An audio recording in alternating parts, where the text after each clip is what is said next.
next speaker for tonight is a former UNM Lobo basketball player coming to us all the way from Legacy Church in Albuquerque, New Mexico. It's Chris Perez. So let's give it up for Chris Perez. So yeah, usually when I speak, I usually forget to introduce myself. So I was like, you know what? I'll just kind of show you guys what I was about. So yeah, my name's Chris. I played at UNM from 2010 to 2014. And so today I really kind of want to go through step by step, kind of year by year of my process as a student athlete. I know some of you in here, how many of you guys play sports in here? All right, oh, we got a lot. Okay, so this is definitely going to touch, be a good message to you. Also, I know some of you who are musicians in here, artists. Okay, so that there's an extracurricular activity that God has in you, all right, that you love to do. So God's not going to, I mean, everyone here has to go to school. We all have to go to school. Not everyone necessarily likes going to school, but we all know if you want to be an athlete, you have to get good grades. A musician, artist, whatever it is, you have to get good grades. You have to get knowledge. You have to be smart. You got to know what to do. And so today, that's what I kind of want to talk about. I just want to talk about just my process and my journey as a student athlete. But first, I just want to say thank you to Christ Community Church. Thank you for having me. Thank you to Pastor Alika. Give him a hand. He's done a really good job setting this up. Usually, I've spoken to a few cities around New Mexico, and I really have a heart for that. I'm rooted in Albuquerque, but I do love, there's people, there's coaches that say, hey, I know it's a long drive. Can you come down? Can you speak to us? And I said, sure. I really want to do that. If it's just for 15 minutes, 20 minutes, whatever it is. So, so far, not just because it's you guys, but so far I've been treated very, very well here. Better than I've ever had. I mean, Pastor League has been taking care of me. He's helped me. He's, getting me situated. The transitions, the flows, all this, the events, it looks really good. We have a youth group at Legacy, and it's like this. It's a big church. It's something that we like to be a part of, so it's a lot of fun. So I really appreciate it, and I really think, you guys should appreciate what you guys have. Make sure you shake his hand. Make sure you let him know, hey, thank you for doing this on a Saturday afternoon, a Saturday night, because you guys could be anywhere else, and you know it. There's a lot of things out there, a lot of trouble out there, but you guys are in a safe place today. So let's start with my freshman year in high school. Now, I've been playing basketball since I was in third grade, and playing for good teams, tough teams. I've been cut on some really good teams. I played on some good teams. A lot of rejection, a lot of succeeding along with it. Now, my freshman year, I'm like, okay, I have to make the team. Because for me, not really growing up a Christian, basketball was really my God. It was like, if I didn't have it, I don't know what else I would have. So my freshman year, I said, you know what, I have to make the team. That summer, I was practicing so hard. I was like, there's no way I can't make it. So I go in the gym, and I see some of my friends that are not really good at basketball. There was nothing against them. I was like, well, I better make it if he makes it. I was telling him, there's guys that could barely dribble the ball. They're trying out. So first I'm thinking, I grew up in Corona, California, a small town. Anyone know Corona, California? One person. Okay.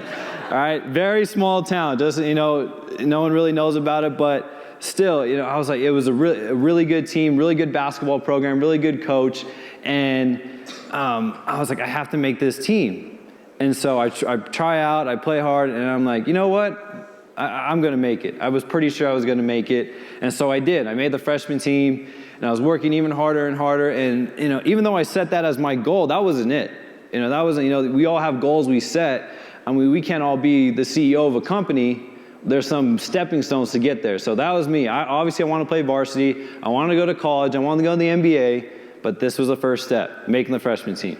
So I had another goal in mind. I was like, you know what? I actually think I can make the JV team as a freshman. So I asked my coach. I asked, hey, can I at least try out for the JV team? And so my coach says, you know what? What I like doing is I want to keep the freshmen together, because when you guys are seniors, you'll play so many games together. You guys will be together as a team, so you guys will know each other a lot more. He said, even though I could play JV, I want you to be a freshman. And so that I didn't really agree with. I was like, man, I want to play JV. I want to be on that team. But I knew every time my parents taught me, it doesn't matter if you disagree or agree with an authority figure like a coach or a teacher, you just do what they say. Now, again, you don't go against their belief. I mean, if they tell you, go sin or don't believe in God, and in order to be on the team, then you don't do that. You don't go against your beliefs. But if a coach says, you know what, this is what you got to do, you do it. And so that's what I did. I said, you know what, I'm just going to play on the freshman team. I'm going to be a leader for them. I'm going to be the captain. So I'm all these things, do really well. 21-4. We win 21 games, lose 4. And, it was really fun to kind of be the leader of the team. I got a lot of playing time. I knew if I played on JV, it wasn't going to be that much playing time. So at the end of the year, coach usually calls up or promotes or whatever you want to call it, players to play in the playoffs on the varsity team because the freshmen, the JV team didn't get to play and didn't have a playoff. So I guess the JV team, they had some scrutiny, they had some disciplinary issues. So the varsity coach said, you know what, I'm taking no one from the JV team. I'm just going to skip them. I'm going to go straight to the freshman team and see who I'm going to bring up to varsity. So now I'm saying, thank God, because I wanted to be on the JV team, and there was scrutiny going on, and I would have been a part of that, and I wouldn't be able to be called up. So coach calls me in his office, says, you know what, you worked hard. We're going to put you on the varsity team for the playoffs. And so I enjoyed that. I was practicing with them. I wasn't getting much playing time. I mean, it was a lot of seniors playing, but I was practicing with them. I was getting better. I wanted to go against the best players and practice because I knew that's how I was going to get better. All right, I was getting crossed up. I was getting dunked on, but I was saying, no, I need to get better. I need to be a better defender. I need to be a better offensive player if I want to play at this level.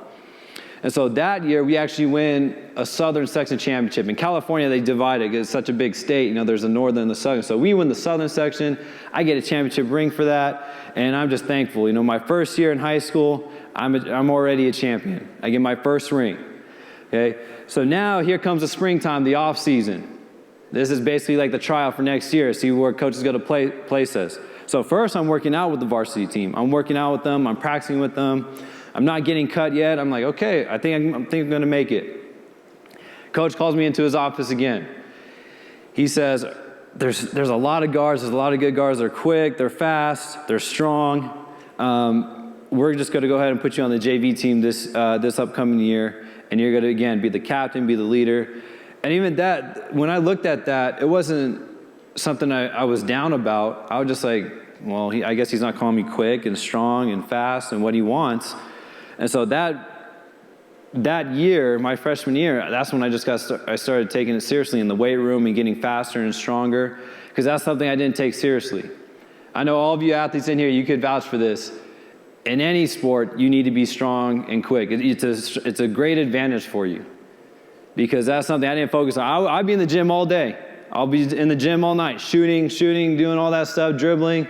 I'll work on my basketball game, but I was skinny. I was a stick. I would get pushed around everywhere.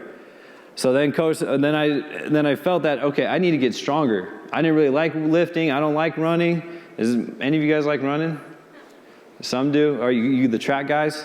Track people? Okay. I admire, I know it's tough stuff. I know it's necessary. I know running is necessary for an athlete. I never really liked it though. But anyways, that's what I had to do. I had to do that part in order if I wanted to get better and better. So coach sees me improve. All right, over the season, I'm playing JV. We go 23-6. Another great year leading this team. We're winning. I'm having fun with it. Then this time, the JV team, we're actually pretty good. We're actually, being good kids. We're not getting in trouble in the classroom, not getting bad grades. So, again, here comes playoff time, where coach says, all right, I'm going to bring up some players to be on the varsity team. Then he calls my number. He calls my number and says, now I'm on the varsity team again. All right, so first I was actually practicing with them, and I was just thinking, like, why not? Like, why not am I on varsity? I wouldn't even practice with the JV team. I would practice with varsity, and it just didn't make sense to me. But I was like, you know what, just do what the coach says. Even though you don't get to get your name chanted and all that stuff, just do what the coach says, be on the JV team, and go through that. So he calls me up to varsity, and that year we get really close again to winning another championship. We lose in the semifinals. Do any of you guys know who Paul George is? He's a basketball player from the Indiana Pacers. So I actually played against him in high school. Guy could dunk he's just dunk after dunk after dunk. Really 6'7", a monster. and we lost to his team in the semifinals. He prevented me from having my second championship.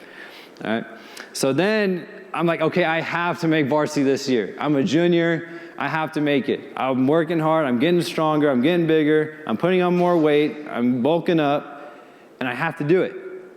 Okay. Not only do I want to be on varsity, I want to start. Like I want the cheerleaders lined up. You got the Alamogordo, any Alamogordo Tigers in here, basketball players? I heard they had a game. I don't know if they made it over. Any of you know if they won or not? Oh, we'll see. Maybe that's why they're not here. I don't know.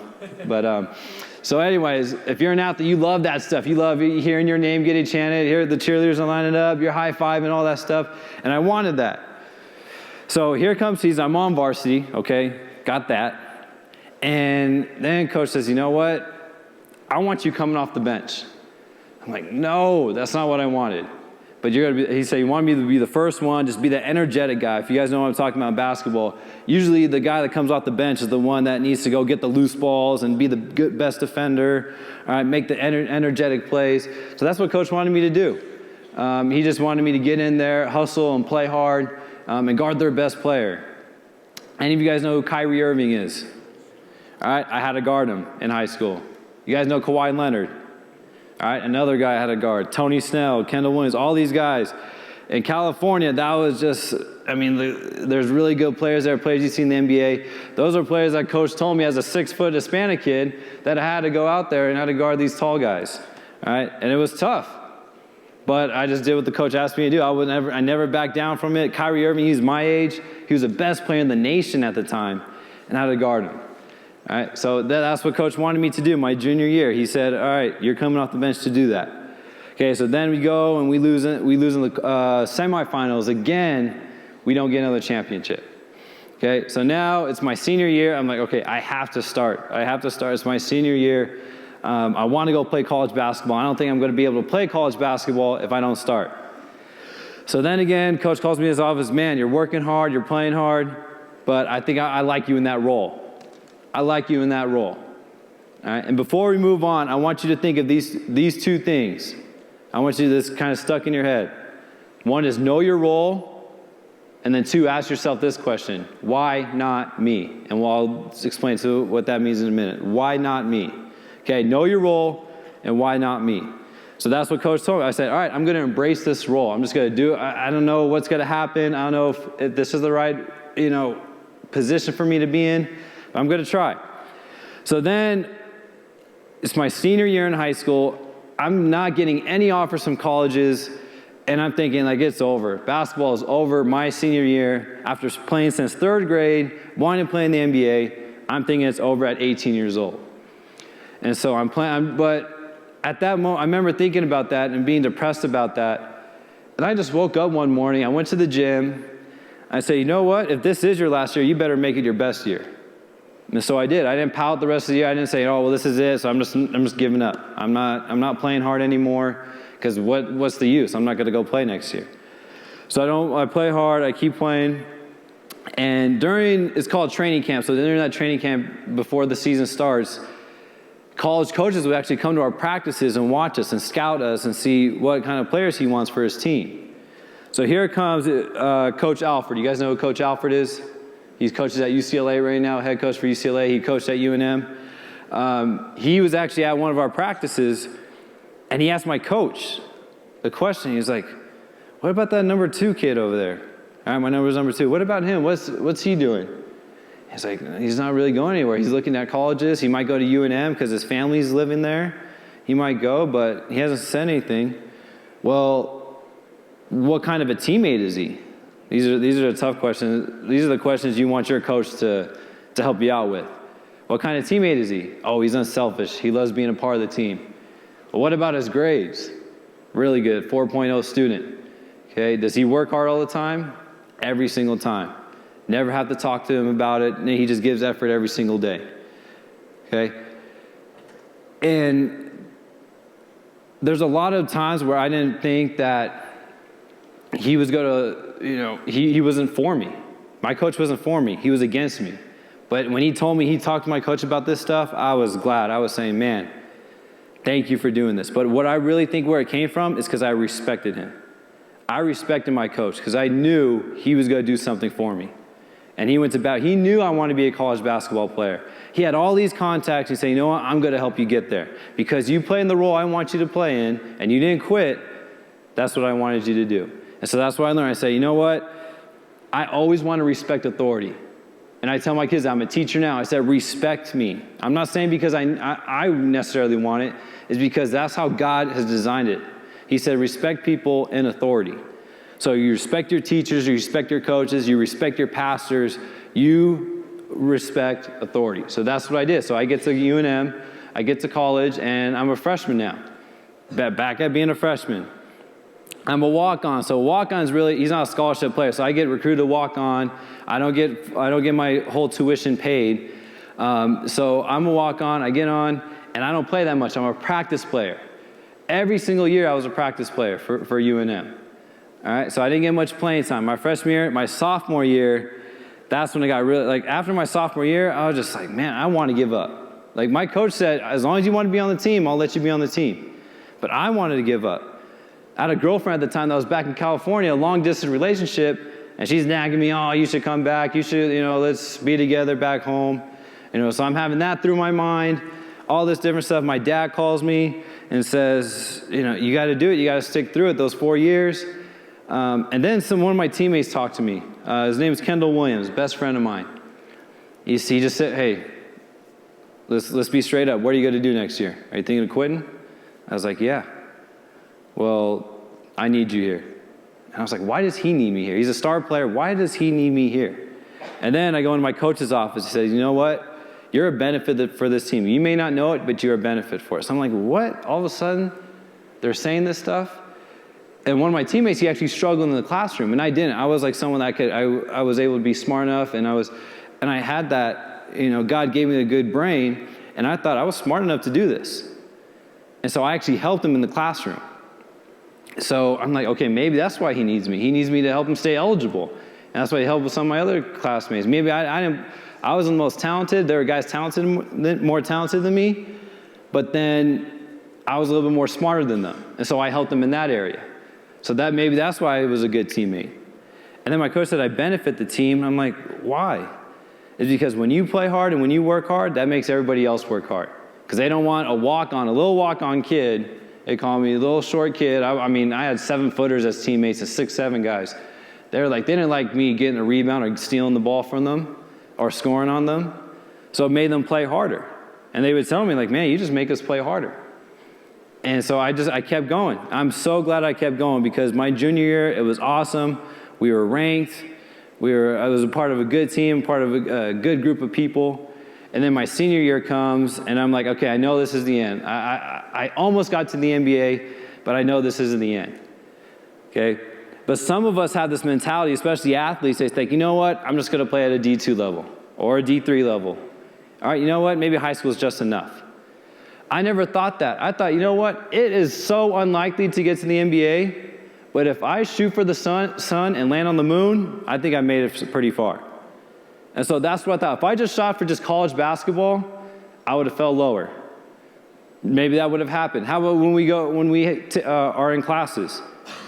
We say, you know what? I'm just going to pass this class with a C. A C is a passing grade, right? I'm just going to pass it. Well, what if you fall back? I'll fall down. That's a D. You're not passing. So why not shoot for an A? You shoot for A, you may fall for a B, you're passing. And so that's what I thought. I thought, you know what? I'm shooting for this. I didn't make it, but I shot for it. Then my senior year, I didn't get to play much. And then my coach tells me something. last game of my senior year, my coach says the night before, you know what? I'm going to let you start tonight. You worked hard. I'm going to let you start this game tonight. First time I've ever started my career. It was my senior year in college. We were the 21st ranked team in the nation.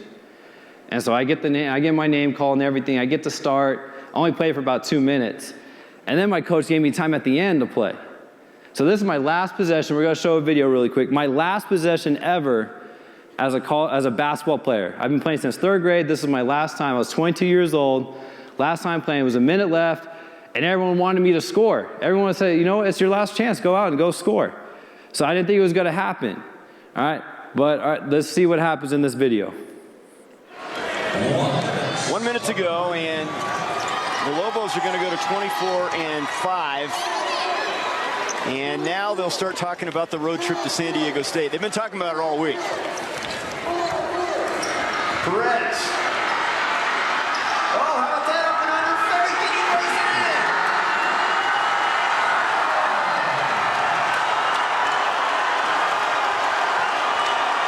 And the crowd goes wild. That's a play that I'm sure he's pulled on Kendall Williams in practice many times. Goes to the baseline, gives him the ball fake, another fake, keeps the pivot foot on the floor, and Perez is now in the scorebook. It's official. That was like a Bob Cousy type move. You got to go way back. That's from the archives. And that puts the finishing touches on an impressive senior night for the Lobos. Their seniors all go out in style.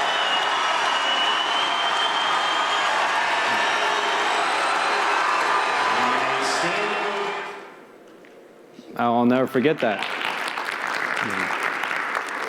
I'll never forget that moment because I remember I'd be in my backyard. I'd be pretending I'm making game-winning shots for the Lakers. And thank you. One. We got another one. All right? Got one Laker fan. It was just something I loved doing. I would picture the crowd. I'd picture all that happening. And God did that for me. And I told myself that was God. That was a moment. I didn't grow up a Christian. That was a moment to say, you know what? God did that for me. So after playing basketball for so long, I had to find something. There was something still missing after that. And then I started trying to find a good church to go to. Then I went to Legacy, and I couldn't be happier there. I'm growing there. I'm growing as a teacher, as an athletic director, as a coach now of this game, and I'm teaching people, why not me? Look at me. I'm not anything special. It's why can't you guys do it? Why can't you do something that you really want to dream? You want to perform in front of thousands of people? Why not? You want to do exactly what you want to do. You want to, throw touchdowns for the Cowboys. I don't know why, but you want to throw touchdowns for the Cowboys? All right, I had to get that one in there. Okay? Do it. Why not? Why not you? Why did God say, all right, you are from Alamogordo, New Mexico, you can't do anything. You're a small town kid, you can't do anything. Why would the Almighty God, the perfect God, say that? Doesn't make sense. It doesn't make sense. You can do something. You could find your way. You could get somewhere. I came from a small town that no one really knew about, and I made it there. I performed in 15,000 people. So I want to leave you with this verse, and I'll close. Philippians 2:13-15. For God is working in you, giving you the desire and the power to do what pleases him. The reason why that's one of my favorite verses is because when I was not a Christian, I knew God was doing something in me. Now that I am a Christian, I'm like, okay, that made sense. That whole story I told you, it made sense. I just knew my role. I knew where God wanted me to do. He was working in me, and I was doing what it was pleasing him. He also says, do everything without complaining and arguing. So that's what I did. I didn't argue. I agreed with everything that my coach said. I didn't complain. I didn't argue. I said, all right, I'll do it. So that no one can criticize you. Live clean, innocent lives as children of God, shining like bright lights in a world full of crooked and perverse people. You guys are supposed to be the light. That's why you're here on Saturday. I always told myself, I would actually work out on Saturday nights because I knew all my friends were out at parties. Guess what? You're at church while everyone else is doing something different. You're different, all right? You're not supposed to be like the world. You're supposed to be a Christian. You're supposed to be a child of God. We are all God's creation, but we're not all God's children. We're all God's children if we believe in Jesus. If we believe in him. All right, guys, let's bow our heads and pray. Guys, I thank you for speaking to us. I thank you for teaching us, God. You said that if we acknowledge you in all of our ways, you will lead and direct our paths. So that's what we're here to do today. Why not us, God? How come we can't be big? How come we can't be successful? You said we can. As long as we follow you, as long as we do what pleases you, without complaining, without arguing, no matter what age we're in here today, no matter what we're doing, whether we're an athlete, a musician, we want to be a doctor, a lawyer, whatever it is, we can do it. I'm not just a small town kid. I'm bigger than that because I have a bigger God. My God is so big. Thank you, Jesus, for dying for me, God. Thank you for doing what no one else would do, the perfect sacrifice. I thank you for that, because now I get to be successful. Now I can live out my dream. Now I can shoot for the sun. So I thank you for that. I glorify you in all that we do. In Jesus' name, amen. Thank you guys for letting me speak to you. It was a pleasure.